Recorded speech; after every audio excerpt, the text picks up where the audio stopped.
Two bills sparking controversy and debate along every step of the way in legislature have passed committee a second time and now head to final approval. ABC 3340's Austin Pratt, he's been following these bills through the State House, which would recognize the renaming of the Gulf of Mexico and create felony charges for disrupting worship.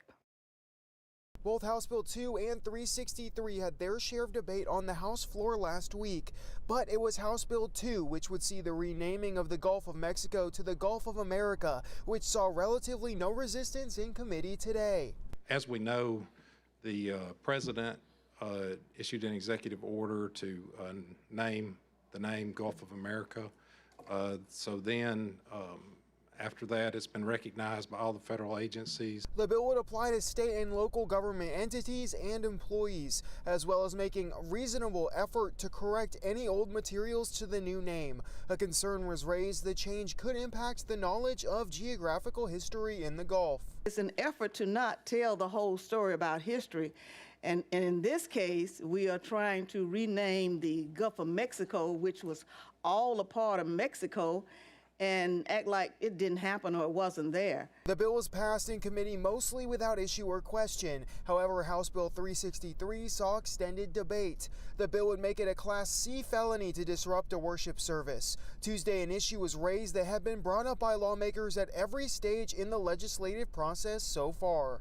A real close reading of that from the temple experience is that was incredibly disruptive. Turning over tables disrupts things. Democrats have made the argument that Jesus himself would be arrested for his actions at the temple in Jerusalem as written in the Bible. Have we considered what happened with Jesus in the temple?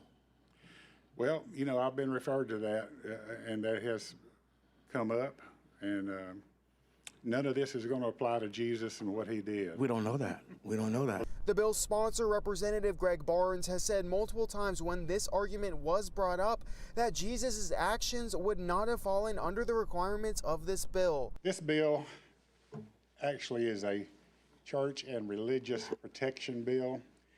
It stops the interruption from outside entities from coming into the church and causing damage, harassment, disorderly conduct, riot, that type thing. House Bill 363 is described as a preventative measure looking at events that have happened at churches across the country. Republicans saying they want to be proactive on this issue, not reactive. Both bills now head to the Senate where they can be taken up for final approval. In Montgomery, Austin Pratt, ABC 3340 News.